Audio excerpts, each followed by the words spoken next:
I feel like this is like the one thing that does complicate everything, but it is so hard to say because imprinting and the parameters of how it works are so weird. I was talking about how I do believe in any scenario where Edward pursues Bella, whether she was dating Jacob first or she had a different upbringing, I still think that Edward ultimately wins and she does end up with Edward, unless he's not a vampire. If he's not a vampire, then I don't think Edward has a chance, but because of the vampire pull of it all, I do think that he wins in every other scenario. But what if Jacob imprints on Bella and Edward still pursues her? I will say that does kind of throw a wrench in everything, but it's very hard to say because the way imprinting works, the imprintee technically makes the choice and the imprintee does not have to obey the imprinter. Like the wolf who imprints literally has to obey the imprintee. It is literally like enslavement. They cannot refuse them. They don't even matter in their own life anymore. Like literally it's described as a loss of free will. It is not the same for the person they imprint on. But we cannot deny that imprinting does have an effect on the imprintee, because if you read like the backstory of Sam and Emily, it really is crazy. It's very much like they're both possessed, and even though Emily doesn't have to listen to Sam,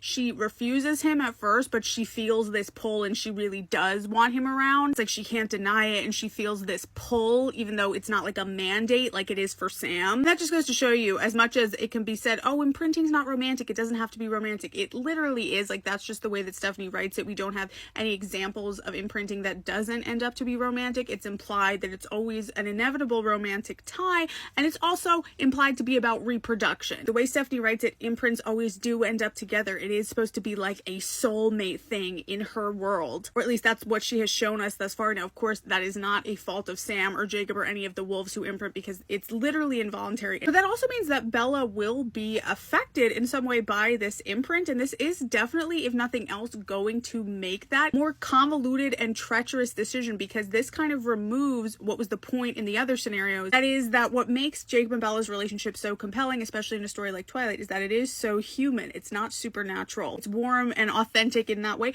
And if it's an imprint, then it does have that supernatural element that compels Bella in some way, and that is a better match, at least for the vampire pull and the dark magic she has going on with Edward. The question is it strong enough to trump that? And honestly, my gut is saying no. It would complicate things for sure, and honestly, it would be very juicy if Twilight had been written that way. It's hard to say, but unless maybe if it's a scenario where like she is with Jacob first and Jacob also imprints on her when he turns into a werewolf, and then she meets Edward later, maybe in that case she stays with Jacob. But I have to say in this case, like, I don't know. I can't say for certain, but I lean towards no. I lean towards she still ends up with Edward.